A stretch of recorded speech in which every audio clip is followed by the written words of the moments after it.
네, 어제 김태일 기자가 이 보리스 존슨 영국 총리가 이 코로나19와 관련해서 좀 상태가 많이 악화됐다 이런 얘기를 했는데 급기야 중환자실로 좀 옮겨졌습니다. 직접 한번 얘기 들어보겠습니다. Today, which is that I've developed mild symptoms of the coronavirus. That's to say, a temperature and a persistent cough. And on the advice of the chief medical officer, I've taken a test that has come out positive. So I am working from home. I'm self-isolating. Hi, folks. Quick update from me on the campaign against coronavirus. First of all, in my own case, although I'm feeling better and I've done my 7 days of isolation, alas, I still have one of the symptoms, a minor symptom of I still have a temperature, and so in accordance with government advice, kids in the household, everybody may be getting a bit stir crazy, and there may be just a temptation to get out there, hang out, and start to break the regulations. And I just urge you not to do that. Please, please stick with the guidance now. 네, 김태일 기자. 저 얘기를 할 때만 하더라도 이제 코로나19에 감염된 지 얼마 되지 않았어요. 그래서 집에서 이제 자가격리를 하면서 총리 임무 역할을 이제 수행하던 때거든요.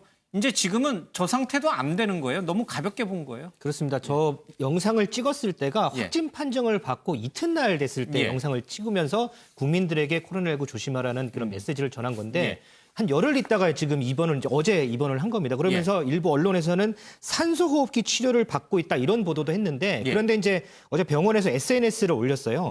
기분이 괜찮고 바이러스와 싸우고 모두를 안전하게 하기 위해서 나의 팀과 난 일하고 있다 그러면서 그 산소호흡기 치료 이 보도에 대해서 직접 설명하기도 했는데 그리고 다음 날 이제 중환자실로 지금 옮겨졌다는 소식이 BBC 등 영국 주요 언론을 속보를 통해서 지금 전해지고 있거든요. 근데 지금 아직까지 이 산소호흡기 치료를 받고 있다는지 이런 얘기는 아직 들리지 않고 있고요. 일단 중환자실로 옮겨져서 치료를 받고 있다라는 소식이 전해지고 있고 현재 외무장관이 총리 직무 대행으로 업무를 보고 있다는 소식도 전해지고 있습니다. 그래서 이 소식이 알려지면서 트럼프 대통령이 조금 전에 기자회견을 했는데요. 이 와중에 이제 이 얘기를 듣고 내 친구 존슨 행운을이라는 그런 얘기를 하기도 했습니다.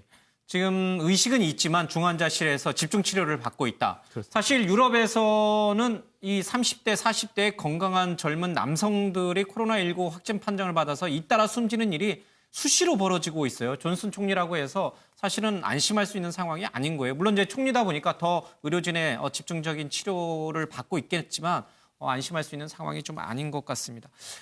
영국 내 반응은 어떻습니까? 영국 사람들 굉장히 놀라고 있을 텐데요. 그렇습니다. 상당히 충격을 받은 모습이고요. 여야 정치인들 하나같이 총리의 쾌유를 기원하기도 했고요. 재무장관은 총리가 더 강하게 병에서 벗어날 것이다 이렇게 얘기를 했고 런던 시장도 총리가 가장 안전한 곳에 있다면서 의료진들을 격려하기도 했는데 특히나 근데 누리꾼들 반응이 좀 격한 반응이 많아요. 보면 만약에 총리가 잘못되면 아시아인들에 대한 테러가 진짜 심해질 것 같다 이런 얘기도 있고요.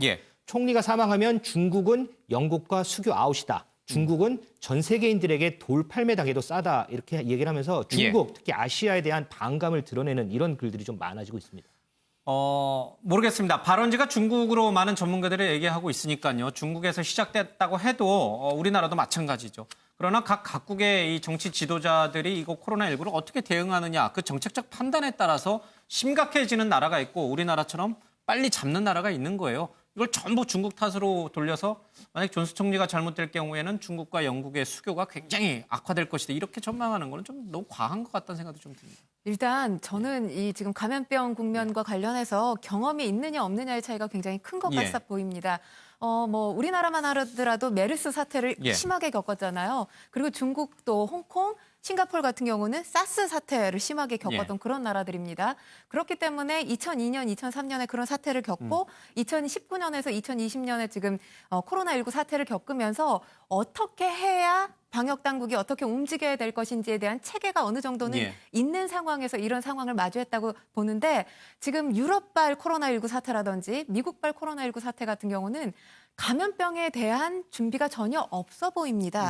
그러다 보니까 이 정말 불가피하게 자꾸 아시아 포비아를 확증시키는 그런 모습들이 나타나고 있거든요. 그리고 더 중요한 건 지금 경험을 먼저 한 아시아 국가들의 방역 체계를 벤치마킹을 할 필요가 있는데 예. 이들만 보더라도 지금 마스크 착용도 최근에야 권하기 시작했습니다. 그 예. 이전까지는 WHO조차도 마스크 착용 건강한 사람은 필요 없다 이런 예. 주의였잖아요.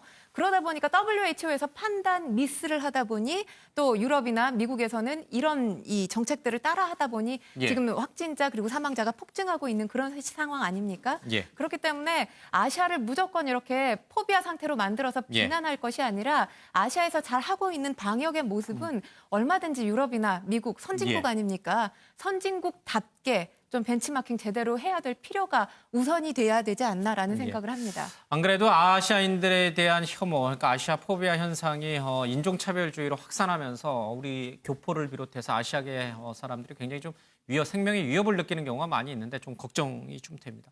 근데 사실 영국도 보리스 존슨 총리도 스웨덴이랑 마찬가지로 이른바 집단 면역을 먼저 우선시했어요. 그러니까 우리 다 같이 그냥 견뎌보자. 이건 뭐 일일이 다 막을 수 있겠느냐. 그래서 다 같이 이 코로나19에 정면으로 이렇게 맞서서 면역 체계가 좀 생기면 다행이고 뭐 이런 식의 위험한 시도를 했는데 결국 스웨덴도 집단 감염 이게 효과가 없다라는 것을 이제 알았어요. 그래서 포기를 했는데 이런 어떤 정책적 실수는 굉장히 좀 국민을 위험에 빠뜨린다는 생각을 좀 하게 돼요. 이게 과연 그러니까 정책적인 선택이었는지 아니면 감염병 전문가들이 예. 가지고 있는 두 가지 트랙 중에 하나를 택한 건지. 우리가 처음에 한 것처럼 감염원을 끝까지 추적을 하고 예. 그리고 집단 감염원에 대해서 예방 조치를 취하고 예, 격리 조치를 하고. 격리 예. 조치를 취하고 또 거기서 이제 한 걸음 더 나간 것은 뭐 국가 봉쇄도 했었지 않습니까? 근데 역설적으로 국가 봉쇄를 취한 나라들이 오히려 더 확진자가 많아지는 예. 뚫려버리는 상황이 됐단 말이죠. 그래서 아까 잠시 말씀드린 것처럼 대한민국의 모델이 성공적이다. 그리고 지금 우리보다 더 성공적이라고 얘기하는 데가 대만이잖아요. 대만은 지금 확진자도 300여 명 수준이고 사망자는 뭐 아직 100명 아래고 지금 스웨덴, 영국 다 집단 면역 택한 방식이 성공을 하려면 치사율이 낮아야 된다. 이게 감염병 전문가들의 의견이거든요. 영국은 초기에 존슨 총리가 나서서 집단 감염 얘기를 좀 과하게 했습니다. 그래서 다수가 모이는 거 괜찮다는 얘기도 했었고 마스크 별로 권유하지도 않았어요. 그런데 뒤늦게 문제가 많아지니까 빨리 철회를 했고요. 지금 스웨덴도 철회를 할 직전까지 갔다는 거죠. 오늘 저녁에 오후 7시에 발표를 한다고 하지만 아베 총리의 일본도 지금 5천 명의 확진자 육박 그리고 5천 명을 넘어가는 순간에 아마 긴급 비상사태를 선언을 하면서 일본 역시 집단 감염 방식에서 한 발 빼는 상황이 될 것 같아요. 그런 점에서 보면 전 세계적으로 이 두 가지의 대응 방안 중에 한쪽은 이번 코로나 사태는 통하지 않는다는 게 입증이 된 게 아닌가. 그러면 더더욱 대한민국의 방식이 더 부각이 되지 않을까 이렇게 보입니다. 보리스 존슨 총리 본인 자체가 중환자실로 옮겨질 정도로 위중한 걸 보면은 아무리 건강한 사람도 코로나19로 인해서 사망할 수 있다라는 교훈을 얻게 됩니다. 그렇다면 집단 면역은 이제 좀 실패한 걸로 인정을 하고 빨리 방역 체계를 좀 바꿔야 되지 않을까 싶습니다.